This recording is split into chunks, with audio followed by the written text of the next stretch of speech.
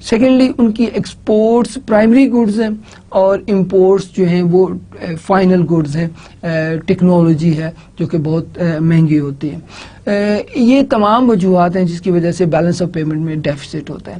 اب دیکھا یہ گیا ہے کہ ڈیولپنگ کنٹریز کے یہاں امپورٹس، جو چیزیں امپورٹ کی جائیں، اگر ان کی سبسٹیچیوٹ بنانے کے لیے انڈسٹری ڈیولپ کر لی جائے تو اس کو ہم بولیں گے امپورٹ سبسٹیٹیوشن پالیسی۔ کیا پالیسی ہے کہ جو آپ امپورٹ کر رہے ہیں دوسرے ملکوں سے، وہ چیزیں ان کا سبسٹیچیوٹ آپ اپنے ملک کے اندر پروڈیوس کرنا شروع کر دیں، تو اس کو بولیں گے امپورٹ سبسٹیٹیوشن پالیسی، رائٹ، یا امپورٹ سبسٹیٹیوٹنگ انڈسٹریلائزیشن۔ یعنی کہ وہ انڈسٹریز آپ اپنے ملک میں لگائیں جو وہ چیزیں پروڈیوس کریں جو کہ آپ کے امپورٹس کا سبسٹیٹیوٹ ہے۔ مثلا آپ گاڑیاں امپورٹ کرتے ہیں تو اپنے ملک کے اندر آپ ایسی انڈسٹری ڈیولپ کریں کہ جو گاڑیاں بنائیں، ٹھیک ہے جی۔ آپ مشینری امپورٹ کرتے ہیں تو ایسی انڈسٹری آپ اپنے ملک میں لگائیں جو آپ کی مشینری بنائے۔ اس پالیسی کو بولتے ہیں امپورٹ سبسٹیٹیوشن پالیسی۔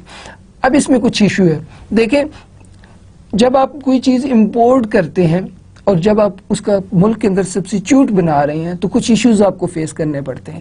پہلا ایشو تو یہ آپ دیکھیے کہ چونکہ جس کنٹری سے آپ امپورٹ کر رہے ہیں ان کو ایڈوانٹیج حاصل ہے، ان کی کاسٹ جو ہے وہ آپٹیمل یوز آف پلانٹ، یعنی کہ منیمم ان کی کاسٹ ہے، جس کی وجہ سے وہ چیز چیپ بنا رہے ہیں، سستی بنا رہے ہیں۔ اور آپ کے ملک میں وہ چیز چونکہ اس کا ایکسپیرینس بھی نہیں ہے، وہ نیا پروڈکشن پروسیس شروع ہوا ہے اور ابھی آپ نے جو ہے وہ آپٹیمل سکیل جو ہے اس کے اوپر پروڈکشن بھی نہیں شروع کی، لہذا آپ کے یہاں وہ چیز مہنگی بنے گی۔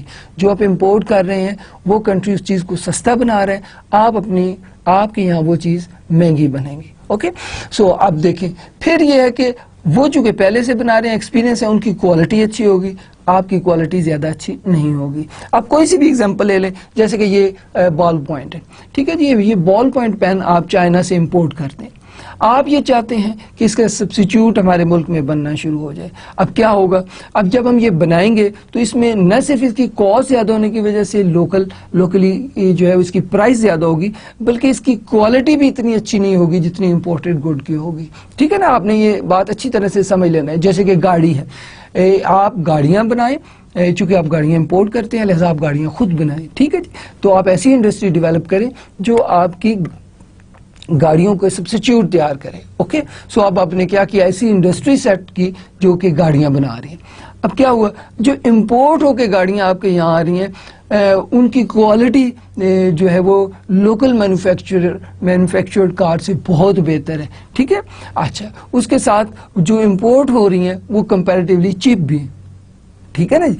اب جب دوسرے ملک سے ایسی چیز آپ کو امپورٹ کر رہے ہیں جو نہ صرف چیپ بھی ہے بلکہ اس کی کوالٹی بھی اچھی ہے، تو پھر آپ کی انڈسٹری کس طرح سے چل سکے گی؟ دیکھیں آپ نے اپنی گاڑیوں کی انڈسٹری بنا لی، اب آپ کی گاڑی جو ہے وہ فرض کر لیں 10 لاکھ روپے کی ہے، اور جو آپ نے امپورٹڈ گاڑی ہے، جیپنیز کار ہے، وہ یہاں پر 5 لاکھ روپے کی ہے، تو آپ کس طرح سے اپنی گاڑی کی انڈسٹری کو جو ہے وہ سسٹین رکھ سکتے ہیں؟ کیونکہ جو گاڑی باہر سے آئے گی وہ لوگ خریدیں گے، ایک تو وہ چیپ ہے، دوسری اس کی کوالٹی بہت اچھی ہے، تو آپ کی گاڑیوں کی انڈسٹری جو ہے وہ تباہ ہو جائے گی، ٹھیک ہے جی۔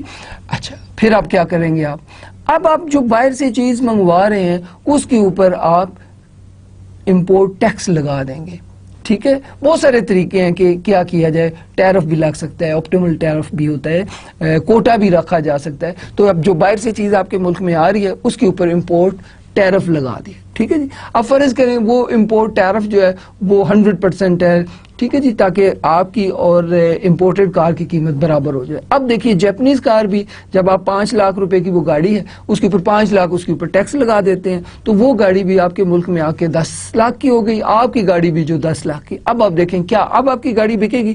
نہیں، ابھی بھی نہیں بکے گی، کیونکہ اس کی کوالٹی بہرحال آپ کی گاڑی سے بہتر ہے۔ جیپنیز کار کی کوالٹی آپ کی لوکلی مینوفیکچرڈ کار سے بہتر ہے، جس کی وجہ سے پھر اگین جیپنیز کار ہی بکے گی۔ اس وجہ سے 200% اور 300% جو ہے وہ امپورٹ ڈیوٹیز لگا دی جاتی ہیں گاڑیوں پہ، تاکہ وہ گاڑیاں ادھر آ کے بہت مہنگی بکیں، تاکہ آپ کی انڈسٹری یہ جو کہ ابھی بالکل ابتدائی جو ہے وہ سٹیجز پر ہے، انفینٹ انڈسٹری ہے، ٹھیک ہے نا جی.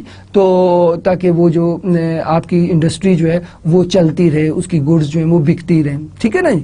اب اس پورے پروسیجر کو ہم کہتے ہیں امپورٹ سبسٹیٹیوشن انڈسٹریلائزیشن، یعنی کہ امپورٹ سبسٹیٹیوشن انڈسٹریلائزیشن کرنے کے لیے ہمیں انفینٹ انڈسٹری کو شیلٹر دینا پڑے گا، ٹھیک ہے جی. اس شیلٹر کو ہم ٹیرف کے ذریعے سے، کوٹا کے ذریعے سے، کسی طرح سے بھی وہ اپنی جو انفینٹ انڈسٹری ہے اس کو، جیسے کہ آپ انفینٹ کو جب چلنا سیکھتے ہیں تو آپ اس کو انگلی پکڑ کے چلاتے ہیں، ٹھیک ہے، لیکن جب وہ چلنا سیکھ لے تو آپ انگلی آپ اس کے ہاتھ سے نکال لیتے ہیں. تو ایک قسم کی جو ہے وہ انفینٹ انڈسٹری آرگیومنٹ ہے کہ آپ اپنی جو نومولود انڈسٹری ہے اس کو شیلٹر دینے کے لیے آپ نے ٹیرف اور کوٹا وغیرہ امپلیمنٹ کیا. آئی ہوپ کہ آپ کو یہ بات اچھی طرح سے سمجھ آ گئی کہ امپورٹ سبسٹیٹیوشن انڈسٹریلائزیشن کیا ہوتی ہے، کہ آپ وہ انڈسٹری فوکس کریں جو امپورٹ کو کے سبسٹیٹیوٹ تیار کر رہے ہیں، ٹھیک ہے جی. اور پھر آپ اس انڈسٹری کو کیا کریں، شیلٹر دیں. اب شیلٹر کے طریقے بھی میں نے بتایا، مزید تفصیلاً آگے جا کے ہم بات کریں گے، ٹھیک ہے.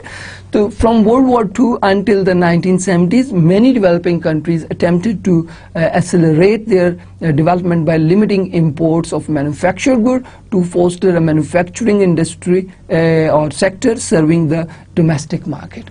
Very simple. After Second World War, right, 70s تک یہ جو ہے یہ پریکٹس رہی ہے کہ آپ نے اپنی انفینٹ انڈسٹری کو پروٹیکشن دی ہے، ٹھیک ہے جی. اور آپ نے امپورٹ سبسٹیٹیوشن انڈسٹری کو ڈیولپ کیا، اور ڈیولپ کرنے کے پروسیس کے دوران آپ نے انہیں شیلٹر دیا. The most important economic argument for protecting manufacturing industry is the infant industry argument, right? So اپنی مینوفیکچرنگ انڈسٹری کو جو ہے وہ جو شیلٹر دینا ہوتا ہے، پروٹیکشن دینی ہوتی ہے، اس کے لیے آرگومنٹ انفینٹ انڈسٹری کا آرگومنٹ ہے، جو میں ابھی آپ کو تھوڑی دیر پہلے کچھ ایکسپلین کر چکا ہوں. تفصیلاً آگے جا کے ہم اس کے اوپر بات کریں گے، ٹھیک ہے. اب دوبارہ واپس اپنی جو جہاں سے ہم نے اسٹارٹ کیا، امپورٹ سبسٹیٹیوٹنگ انڈسٹریلائزیشن، ٹھیک ہے جی. آپ نے فوکس کیا امپورٹ سبسٹیٹیوشن انڈسٹریلائزیشن کے اوپر. اب دیکھیے، چونکہ developing country agri based country ہوتی ہیں، چونکہ developing countries primary goods export کرتے ہیں، چونکہ ڈیولپنگ کنٹریز جو ہے وہ مینوفیکچرنگ کی طرف نہیں آئے ہوئے ہوتے، اس وجہ سے جب آپ امپورٹ کے سبسٹیٹیوٹ تیار کریں گے تو اوبویسلی آپ مینوفیکچرنگ انڈسٹری ڈیولپ کر رہے ہیں، مینوفیکچرنگ انڈسٹری ڈیولپ ہوگی. اوکے، سو اب آپ نے مینوفیکچرنگ انڈسٹری کی طرف فوکس کرنا ہے اگر، تو یہ جو مینوفیکچرڈ گڈز ہیں یہ آپ امپورٹ کرتے ہیں، تو ان کے سبسٹیٹیوٹ جب اپنے کنٹری کے اندر تیار کریں گے تو ایسی انڈسٹری ڈیولپ کریں گے جو کہ مینوفیکچرنگ گڈ پروڈیوس کرے. اوکے، سو مینوفیکچرنگ انڈسٹری کی طرف آپ جو ہیں وہ آپ کا فوکس ہوتا ہے. اور آرگومنٹ آپ کو میں نے کیا بتایا تھا، انفینٹ انڈسٹری آرگومنٹ، رائٹ. سو بنیادی طور پہ آپ نے اپنی اس انڈسٹری کو جو کہ بالکل نئی نومولود انڈسٹری ہے اس کو مینوفیکچرنگ کی انڈسٹری، کیونکہ ایگری بیسڈ اور یہ آپ پہلے آپ کی ڈیولپنگ کنٹریز کی جو ڈومیننٹ سیکٹر ہیں، اب آپ کی مینوفیکچرنگ کی طرف آئے اور مینوفیکچرنگ انڈسٹری کو آپ نے کیا دیا، شیلٹر دیا، ٹھیک ہے جی. This argument suggests that trade may be good for rich countries but bad for the poor country, right? So لیکن جب آپ غور کیجئے گا، یہ پوائنٹ بہت امپورٹنٹ ہے. This argument suggests that trade may be good for the rich countries but bad for the poor country, right? آپ اگر ٹریڈ ہو رہی ہے، آپ امپورٹ کر رہے ہیں، ایکسپورٹ کر رہے ہیں، چونکہ آپ پرائمری گڈز ایکسپورٹ کرتے ہیں، چونکہ آپ مینوفیکچرنگ گڈز امپورٹ کرتے ہیں، پرائمری گڈ سستی ہوتی ہیں، مینوفیکچرنگ گڈ مہنگی ہوتی ہیں، آپ کے بیلنس آف پیمنٹ کے اندر ڈیفیسٹ آ جاتا ہے، ٹھیک ہے جی. تو اس سے آپ ذرا غور کریں، ڈیولپنگ کنٹریز جو ہے وہ ٹریڈ ان کے لیے فیوریبل نہیں ہوتی، ٹھیک ہے. That is Y if they want to move from primary sector to the manufacturing sector, right, they need some shelter, their industry needs some shelter, right. So بنیادی طور پہ آپ نے دیکھا کہ اپنی نومولود انفینٹ انڈسٹری کو شیلٹر دینے کے لیے آپ مختلف طریقے اختیار کرتے ہیں تاکہ آپ پرائمری گڈ سے جو ہے وہ مینوفیکچرنگ گڈس کی طرف، پرائمری گڈ کی انڈسٹری سے مینوفیکچرنگ گڈ کی انڈسٹری کی طرف آپ جو ہیں وہ جا سکیں، ٹھیک ہے. Now, we'll discuss infant industry argument a little bit more. Now, it states that developing countries have a potential comparative advantage in manufacturing and they can realize that potential through an initial period of protection. Okay? Obviously, جب دوسرے ممالک manufacturing goods کی export کی بنیاد کے اوپر develop ہو گئے ہیں تو ڈیولپنگ کنٹریز بھی یہ اندازہ لگاتے ہیں کہ وہ ان کے یہاں بھی مینوفیکچرنگ کے لیے پوٹینشیل موجود ہیں. اب اس پوٹینشیل کو کا آپٹیمل یوز کرنے کے لیے جو ہے انہیں انیشیل پیریڈ کے اندر پروٹیکشن چاہیے ہوتی ہے. ٹھیک ہے جی, اور اس کو ہم انفینٹ انڈسٹری آرگومنٹ کے کہتے ہیں. It implies that it is a good idea to use tariff or import quotas as temporary measure to get industrialization started, right? So اپنی انفینٹ انڈسٹری کو پروٹیکشن دینے کے لیے ٹیرف یا کوٹا آپ استعمال کرتے ہیں تاکہ جو ہے آپ کی انڈسٹریلائزیشن جو ہے پروسیس وہ سٹارٹ ہو سکے. ٹھیک ہے, اس کی ایگزامپل جو ہے the US and Germany had high tariff rates on manufacturing in the 19th century, while Japan had extensive import control until 1970. Problem with the infant industry argument, it is not always good to try to move today in the industries that will have a comparative advantage in the future. ایک example آپ دیکھیے گا, in 1980s South Korea became an exporters of automobile. At that time it was well endowed with capital which is important for comparative advantage in the car manufacturing. In 1960s its capital and skilled labor were still very scarce. Therefore, if the Korean government had used protection in 1960s to start a domestic automobile industry, it would have made a mistake. آپ کو بات سمجھ آئی ہوگی نا, جو ہے وہ اگر کورین گورنمنٹ جو ہے 80s کے اندر اس نے اپنی آٹو موبائل انڈسٹری کو ڈیولپ کرنے کے لیے اپنے آٹو موبائل انڈسٹری کو جو ہے وہ شیلٹر دے دیتے. اب دیکھیے تو 1960s کے اندر کیپٹل سکیئرس تھا, 80s کے اندر بھی سکیئرس ہیں, تو اس کا مطلب ہے اگر وہ ایسا کرتے, وہ یہ سوچتے کہ ہمیں پوٹینشیل ہے اور شیلٹر دے دیتے اور وہ اس میں کامیاب نہ ہوتے تو obviously ان کی اکانومی کے لیے اچھا نہ ہوتا. Okay, protecting manufacturing does not good unless the protection itself help make industry competitive, right? protection جو ہے اگر آپ کی انڈسٹری کو کمپیٹیٹیو بنانے میں, ٹھیک ہے جی, مومد اور معاون ہیلپ فل یعنی کہ ہیلپ فل ثابت نہیں ہو رہی تو پھر پروٹیکشنزم جو ہے یا پروٹیکشن آپ کی انڈسٹری کو دینا اچھا نہیں ہوتا. اب دیکھیں آپ نے اپنے کنٹری کی مینوفیکچرنگ انڈسٹری کو ڈیولپ کرنے کے لیے اپنی انڈسٹری کو جو ہے وہ پروٹیکشن دی, جس کی وجہ سے جو امپورٹڈ گڈز ہیں وہ مہنگی ہو گئیں. اوکے, اب دیکھیے آپ نے اس لیے ابتدائی طور پہ اپنی انڈسٹری کو تحفظ دینے دیا کہ تاکہ آپ کی انڈسٹری جو ہے وہ کامیاب ہو جائے, ٹھیک ہے, سیلف سسٹینڈ ہو جائے, مینوفیکچرنگ سیکٹر آپ کا ڈیولپ ہو جائے. لیکن کچھ عرصے تک آپ پروٹیکشن دے سکتے ہیں, آپ ہمیشہ کے لیے پروٹیکشن نہیں دے سکتے. آپ اس وقت تک پروٹیکشن دے سکتے ہیں جب تک کہ وہ کمپیریٹیو ایڈوانٹیج اچیو نہ کر لے. اگر کوئی انڈسٹری جس کو آپ پروٹیکشن دے رہے ہیں اور وہ کمپیریٹیو ایڈوانٹیج اچیو نہیں کر پاتی تو پروٹیکشن کا فائدہ نہیں بلکہ نقصان ہونا شروع ہو جائے گا. وہ اس لیے کہ ایک چیز آپ کے کنزیومر کو چیپ ملنی تھی, ٹھیک ہے, اور وہ آپ نے جو ہے ٹیرف کی وجہ سے آپ نے کنزیومر کو مہنگی دلائی, ٹھیک ہے, تو جو کنزیومر سرپلس ہے وہ آپ نے اس کی جیب سے نکال لیا. اوکے, سو بنیادی طور پہ یہ عارضی طور پہ تو یہ ٹھیک ہے لیکن یہ مستقل بنیادوں پہ نہیں کیا جا سکتا. تو that is why I am seeing protecting manufacturing does not good unless the protection itself help make industry competitive. اگر تو پروٹیکشن آپ کی انڈسٹری کو کمپیٹیٹیو بنا رہی ہے تب تو پروٹیکشنزم ٹھیک ہے, لیکن اگر آپ کی انڈسٹری کو وہ کمپیٹیٹیو نہیں بنا رہی تو پھر پروٹیکشن جو ہے وہ آپ کی اکانومی کے لیے فائدہ مند کی بجائے نقصان دہ ہو جائے گا. Indeed protection for foreign competition may take away the pressure to improve competitiveness, right? اب دیکھیں آپ نے جب اپنی لوکل انڈسٹری کو پروٹیکشن دے دی تو اب اس کے اوپر پریشر ختم ہو گیا کہ وہ اپنے آپ کو کمپیٹیٹیو بنائیں.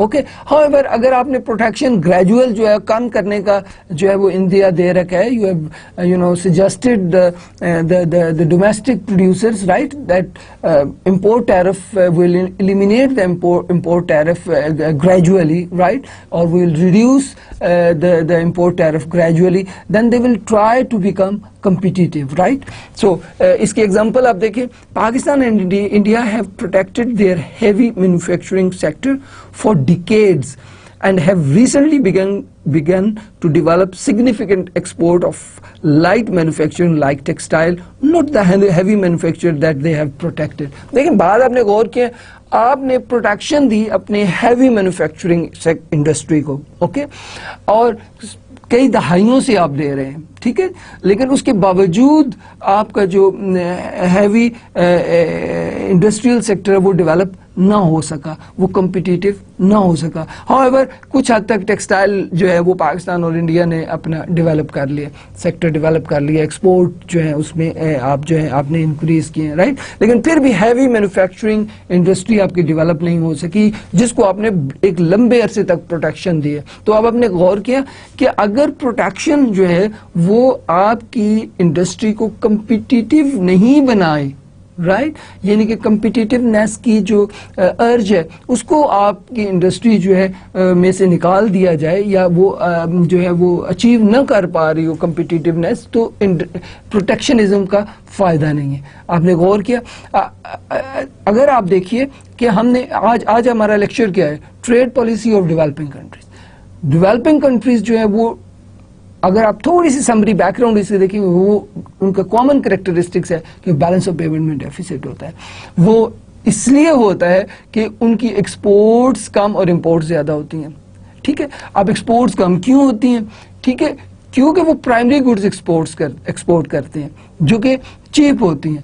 امپورٹ وہ مینوفیکچرڈ گڈ کرتے ہیں جو کہ مہنگی ہوتی ہیں, جس کی وجہ سے جو ہے وہ بیلنس آف پیمنٹ میں ڈیفیسٹ ہوتا ہے. اب اس کو دور کرنے کے لیے کیا طریقے ہو سکتے ہیں. پہلا طریقہ ہم ڈسکس کر رہے ہیں, ہم امپورٹ سبسٹیوشن انڈسٹریلائزیشن کی طرف جائیں, اپنی انڈسٹری کو جو ہے وہ ہیوی انڈسٹری کو جو ہے وہ ڈیولپ کریں, مینوفیکچرنگ انڈسٹری کو ڈیولپ کریں. اب اگر ہم اس کو ڈیولپ کرنا شروع کریں تو کیا ہوگا, ابتدائی طور پہ ہماری کاسٹ آف پروڈکشن بہت ہائی ہوگی, ہماری کوالٹی گڈ کی اچھی نہیں ہوگی, کمپٹیٹیو نہیں ہوں گے ہم, ٹھیک ہے, کوالٹی وائز بھی نہیں ہوں گے, کاسٹ وائز بھی کمپیٹ نہیں کریں گے انٹرنیشنل جو ہے وہ لیول کے اوپر. تو پھر کیا ہوگا, ہماری انڈسٹری اس سے پہلے کہ وہ چلے وہ خود بخود بند ہو جائے گی. اوکے, مطلب اگر پاکستانی کار آپ کو 10 لاکھ روپے کی اور جاپنیز کار آپ کو 5 لاکھ روپے کی ملے گی, تو کون پاکستانی کار خریدے گا؟ جب وہ خریدے گا نہیں تو انڈسٹری بند ہو جائے گی.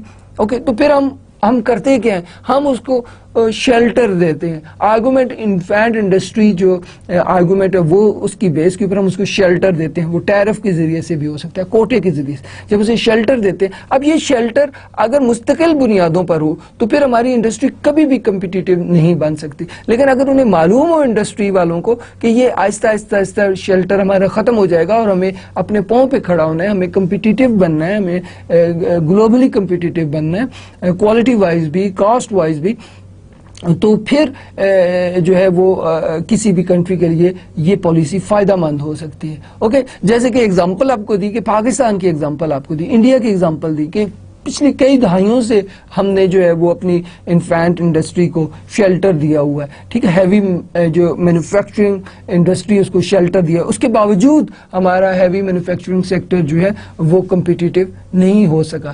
لیکن دیکھیں, جس کو ہم نے شیلٹر نہیں دیا ہوا تھا ٹیکسٹائل انڈسٹری کو, وہ جو ہے اس نے جو ہے وہ کمپیریٹیو ایڈوانٹیج کی بیس کے اوپر کمپٹیٹیونیس جو ہے وہ حاصل کر لی ہے. اوکے, سو یہ بنیادی طور پہ ہم امپورٹ سبسٹیوشن انڈسٹریلائزیشن دیکھ رہے ہیں. پھر ہم ایکسپورٹ پروموشن یا ایکسپورٹ اورینٹڈ انڈسٹریلائزیشن بھی دیکھیں گے, تو اس کے حوالے سے ہم ڈفرینٹ آرگومنٹس بتا رہے ہیں آپ کو. اور کیا پرابلم ہے انفینٹ انڈسٹری آرگومنٹ کے ساتھ؟ Government intervention become needed only when there exist some market failure.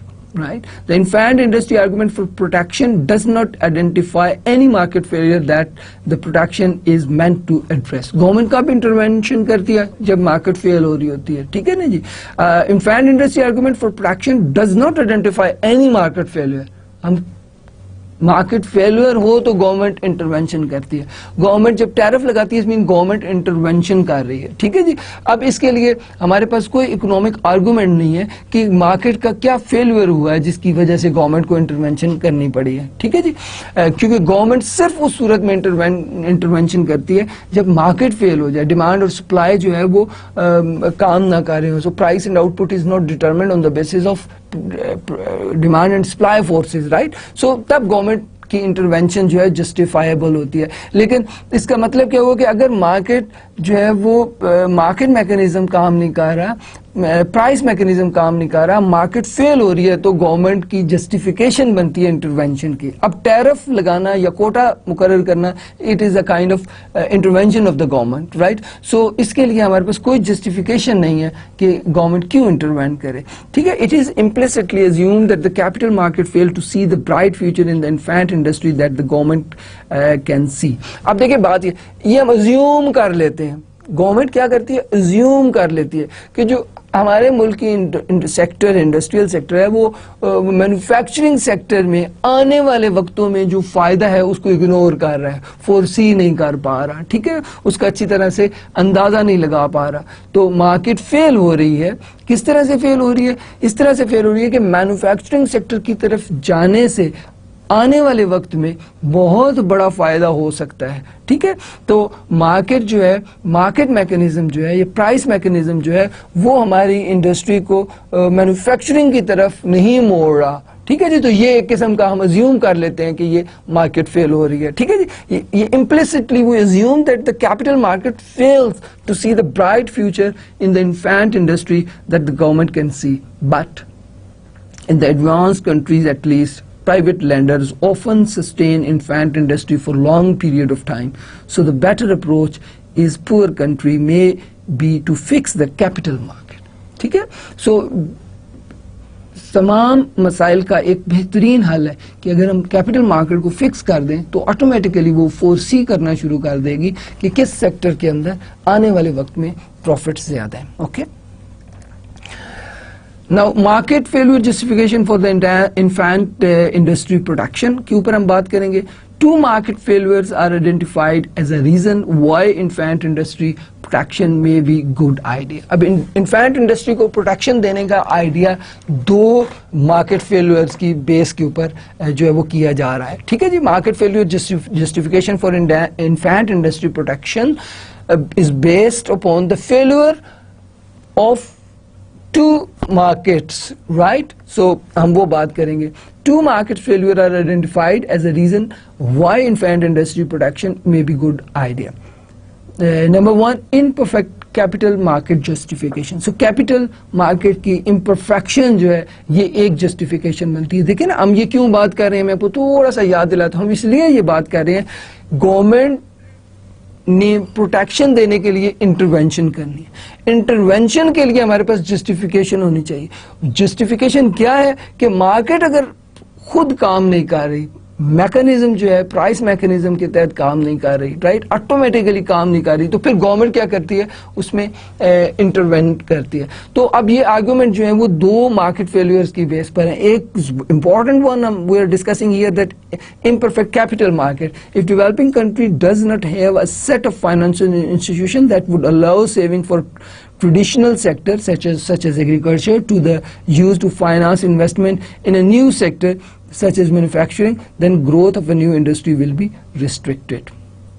اگر ہمارے پاس ایسے فائنینشیل انسٹیٹیوشنز نہیں ہیں جو کہ آپ کے جو ایگریکلچر سیکٹر ہے یا ٹریڈیشنل سیکٹر کی سیونگ جو ہے وہ ڈائیورٹ کر رہا ہو آپ کا جو ہے وہ مینوفیکچرنگ سیکٹر کی طرف, رائٹ. اگر ہمارے پاس ایسے انسٹیٹیوشن موجود نہیں ہیں جو سیونگ ٹریڈیشنل سیکٹر کی سیونگز کو ڈائیورٹ کر رہا ہو انویسٹمنٹ کے حوالے سے مینوفیکچرنگ سیکٹر کی طرف, تو obviously government have to intervene, right. So یہ پہلی جسٹیفیکیشن ہے. ٹھیک ہے جی.